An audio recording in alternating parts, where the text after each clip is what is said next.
These are some of Minecraft's best traps.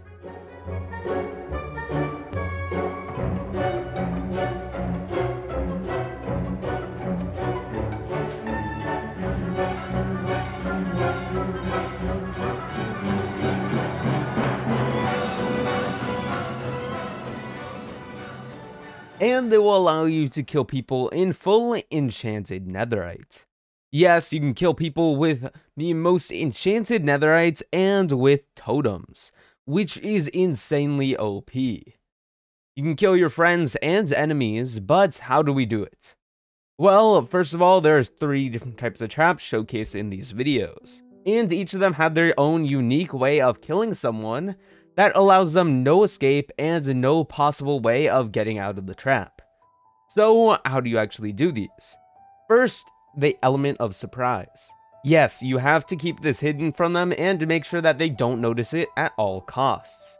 Giving them the jump on these traps allows them to actually have more reaction time to prepare to escape from most of these. Even though some of them you can't really escape out of, even with good preparation, it will allow them to avoid the trap for the most part and not think about it. The second thing is fast damage. We need to be able to kill them instantly to not allow them to have any time to basically react. If we give them any time to use a potion or anything like that, the trap might fail. So most of these traps will rely on fast ways of killing them. And lastly, number 3 is a common area. Most of these need to be built in like their base or a common area where they will walk towards. If it is not and something that they really won't go to, building the trap will basically become useless. So let's make these. First up is the TNT Crater. Now, how do you actually build these? Well, these are pretty simple designs, but require a ton of materials that you may not have. So how will this trap work? Let's go through the list. First of all, the element of surprise in this trap is that it's going to be all underground. So when they're coming up and walking it into an area, it will all be hidden from plain sight. So they'll have no clue where this trap is or when it might explode, giving them no time to prepare for this. Second of all, the fast method of killing in this one is the TNT Minecarts. TNT Minecarts are the fastest exploding item in the game, and you can stack them to incredibly high amounts. So remember to be generous on the TNT Minecarts for this one, especially if you believe they have totems and they're fast enough to switch in between them. And finally, the common area. Now, I'd actually recommend not using a base for this one because I don't think people really appreciate having a big crater in their base, and if you're trying to stay friends with them or trying to not make them your worst enemy on the server, I'd recommend staying away from that. But anywhere out in the open should be fine. So let's go into building this in-game. Now, first of all, you're going to need some resources. Now, I won't be giving exact amounts since all of these are kind of interchangeable, but you can see how it's generally built and edit the amounts of basically TNT minecarts you want to add and that type of stuff. But remember to add a lot of TNT minecarts as this is your killing method and you really want them dead if they're in full enchanted netherite at this point. So first of all, what you're going to want to do is dig a little bit down. So once you're here, dig out a little area. It does not have to be that big, just like so. And dig a little hole right over here. Now, once you're doing this, put a power drill here. Then put your observer going into here. And just place your skulk sensor right here. Once you have this, all you're going to need to do is dig down one here and basically place in all your TNT minecarts. Now this is where it gets kind of interesting. And by interesting, I mean very deadly. So do not activate this accidentally as it will in fact kill you depending on how much you place. And you'll be wasting a ton of TNT, which isn't recommended. So basically, once you have done this, I would recommend finding your way out of here. So either just like build up or something, but just make sure you're up here. Now, once you're here, I'd recommend filling in most of it. Obviously, you're going to need a little hole to place a block here. But once you do this, it might be game over if you do anything accidentally. So try not to. But basically, you're going to want to place wool here so that it does not affect the skulk sensor. And make sure you're shifting, but jump out or basically just walk away. And you can fill this hole up. I'd recommend you do it with green wool or do a piece of wool and then place carpet on it so that it blends in. Now, if you want to make this more hidden, you could build a tunnel going all the way out beyond the skulk sensor's range, but obviously that is kind of harder to do. But once you have done that, now you're free to shift away until you find a good spot. Now you either wait until one of your enemies goes over there, or you lead them over there. And as you can see, I'm in a full enchanted netherite, and this is pretty stacked. But I am going to walk over there, and you can see how much it affects me. So as you can see, I walk over here, basically to the trap, and I'm instantly dead. There is no coming back from that. Obviously, I have keep inventory on, but all of their gear would have exploded. And as you can see, there's a huge crater near here. So obviously, if their base was right here, it'd be exploded. Basically, nothing would be left depending on how much minecarts you used, which makes this insanely OP. But one more thing I want to add on to this is what you could also do is make the same trap, but basically wherever the skulk sensor is, you can make a piece of wool going all the way up, just so that it only affects it once they go under this one specific block. Now, by doing this, this will actually help you do quite a bit of things. Now, first of all, it will allow other mobs to travel through here that are not your enemies or players, so that they can avoid this one specific spot. And obviously, it won't accidentally get set off by a chicken or a zombie. So making this just like this, where it's like one block, and if you walk over it, it will start lighting up the lamp, or basically blowing up the TNT, it will work. So obviously, that'll be the kind of better way to do that if you want to make sure it only kills your enemy. But obviously, it does not really matter if you're going to quickly get them to go over there so that it's not accidentally set off by another player or a mob. But if you're going to instantly get them to go over there, or you know they're going over there soon, then this doesn't really matter.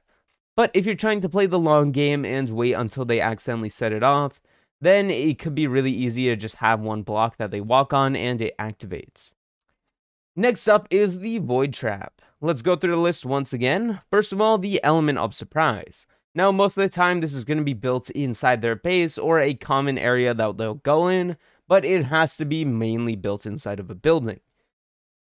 So by using pistons or just hiding it behind a door, it makes it really hard to actually know when it's coming, especially if they aren't expecting you or don't see you building it in the first place.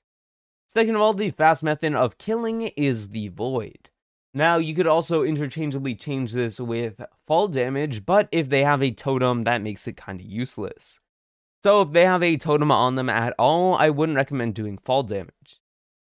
And then number 3 obviously links up with number 1. The common area would be their house, or basically any building that they're going to walk in regularly. So let's get into building this in-game. Now, there's actually quite a bit going on here. First of all, there is a bunch of chests on the wall and string.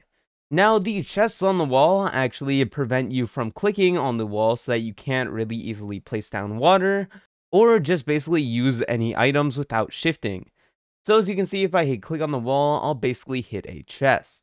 Now, the string helps that, as it allows you to not place things on the middle block as well, so you can't really place down any water or use any firework rockets as they get blocked by this string as well. And if you happen to be shifting while clicking one of the chests, which obviously allows you to place water, it will waterlog the chest instead, and then it will fall down slowly. But by placing the water, it'd be too slow and you'd be falling faster than it, basically rendering the water useless. Even though it will still be behind you, you'll basically fall to your death way before you get there. Now, obviously, they might get caught on the end of this, but if you really wanted to, you could add chests all the way to the bottom, but you would have to break more than one piece of bedrock, which is kind of annoying, but if you're going to go through all the effort of building this trap anyways, you might as well. But obviously, it is slightly harder, but most of the time, they will actually fall into the void. Now, as you can see right now, I'm trying to place water and it's not working. And then I try with the elytra and the fireworks and it also doesn't work. It also kills you so fast that you barely have any time to react. Now, it's possible to actually equip your elytra past the void area where you can't really build, But it is much harder to do so, and they would have already wasted a ton of their rockets and probably haven't deployed their elytra yet when falling down this hole. So it's very hard for them to actually react to this, and it'll basically lead them to death 99% of the time. Now, how do you really build this? Well, it is actually pretty simple. Once again, as you could have told, it is basically chests as all the walls, besides the corners, going all the way down until the void. And then you place string as well, going all the way down. And what you could also do is modify the front to not make it so obvious, where you could put a piston off to a side, and it basically pull in the block where you could fall all the way down. But the main thing that you might want to know is, how are you going to do this in survival if you had to break bedrock? Well, if you didn't know, you could actually just break bedrock in survival mode. But it is kind of hard to do so, considering that you need to do a glitch, but it's not that bad once you know it, and if you have enough space. So the first thing I'd actually recommend you doing is going down into the ground by basically just building a tunnel and finding a place that has a adequate enough space to build a hole. Now, as you can see, you just want one block from the void to make it the simplest, which would be block -63. So once you're in this area and you find a good enough space, let's just say this. Now, first you're going to need a few things. You're going to need 3 blocks of space, 2 going horizontally just like so, and 1 sticking out. Now, it can be basically on either side of this, but it will obviously depend on how you build this. But just make sure you have 3 spaces that are all on Y level -64. Now what you're going to have to do is place an obsidian, then place a piston, then a block here, then a lever, then a trapdoor, and 2 pieces of TNT. Now, what you're going to want to do is actually set a keybind. Now, this is just the easiest way of doing it. If you think you can click fast enough, you can try that, but it's not really recommended. So, go to controls and then go to keybinds, and then basically change your place a block button / use item to a key on your keyboard. So what I did is I just changed it to Y, and then I click on done. So basically, you're going to want to do what I do right over here. I'll explain it a little bit. First, you're going to want to hit the lever, then the trapdoor, then make sure that you're holding your button all the way down here, and sometimes the piston will be facing up, just like so. Once you break it, the obsidian will be broken underneath. I'll do it once more in survival as well, so that you guys can actually see that I'm doing it legit, and that it works in survival mode as well. And remember, bring multiple just in case you accidentally fail while doing it, as it is quite hard to do so. So once again, first hit the lever, then the trapdoor, and then spam your button right over here. And as you can see, it's facing up once again, and it is broken. So it is pretty easy once you get the hang of it, but I'd recommend switching it to a button. So obviously, switch it to a button, it is much easier to do so. And then you can obviously do it multiple times depending on how much space you have left. And obviously you can like rotate it around so that you can still use this empty space that you put over here. So it is actually pretty easy to get multiple spaces and blocks broken around you. But once you basically have that, you can build the rest of the trap. Now once again, if they die to the void, they will obviously lose all their stuff. So you might want to do fall damage, just make sure that they don't have any totems going in beforehand. Now going on to number 3, the bubble elevator arrows. Now the 3 main things for this is 1, the element of surprise. Now first of all, if they're going up a bubble elevator, they're not going to expect it, as they're probably just going up floors on their base or going up to a whole different area. So they're really not going to expect it if they're going up a bubble elevator. And the fast method of killing them is a ton of harming arrows. So make sure that you have at least a stack of them. But obviously you don't need to use a stack, but I'd recommend to, just to make sure that you're really killing them. And for number 3, in a common area, once again their base or a place that they go to, but try to make it not suspicious, don't edit much things that are visible, just make it very hidden to them. And make sure that they use the bubble elevator and not just elytra up there or anything like that. So let's get into looking at this in-game. Now, this could work if they actually don't have a bubble elevator. In a public space, just build a second floor, or if you have a second floor, just build a bubble elevator going to it. But once you have the bubble elevator, you are all set. What you're basically going to want to do is grab obsidian and put them around all of the layers. This will basically just block them from breaking any of the glass, or just getting knocked out once they're getting hit by all the arrows. Now, what I'd actually recommend is you building in two ways of obsidian. Now, I really only did one layer so that you guys could see through the trap, and that's what I'm going to do as well for this one. But you could also do one layer to try it out yourself without opening up the trapdoor, as you could ender pearl out of it. But once again, if you can ender pearl out of it, they can ender pearl out of it. So I'd really recommend the 2 layers, and you just get them to go in it first. So once you have that, all you're going to need to do is basically go up above the trapdoor and spam some arrows. This is one of the simplest traps by far, and requires barely any setup. All you're going to need is about 8 obsidian and a trapdoor. Now, I'd actually recommend you use a birch trapdoor or a trapdoor that looks like a trapdoor, but one that you can't see through. So it basically just allows them to know, hey, it's a trapdoor and that you can open it. Because some people might just think it's a block and try to break it, when they could just easily open it. Now, basically, how this works is they'll walk into it, they'll be like, oh hey, there's a trapdoor here, and open it up. And they'll basically kill them pretty fast. And as you can see, I really instantly died. So once they're in the water, they'll kind of just stay there for quite a bit, so you could also just leave them in the water as another form of this trap. I just think the trapdoor is a better way of hiding them, as some people might just look up and see that, or they might see the particle effects coming off of that, but this is another way of doing the trap, just basically having an obsidian wall here, and they'll just die to it eventually, just like so. So once again, that's another great way of doing that trap. And one thing to note here is I'd actually recommend you stay close by the arrows so that they do not despawn, as it's actually very common for arrows to despawn. It's less common in servers that they do that, but once again, it just does happen sometimes. So make sure that you have extra arrows to set it back up if they do despawn, or just be close by. But anyways, if you like this video, make sure to subscribe, as I'll be posting much more content.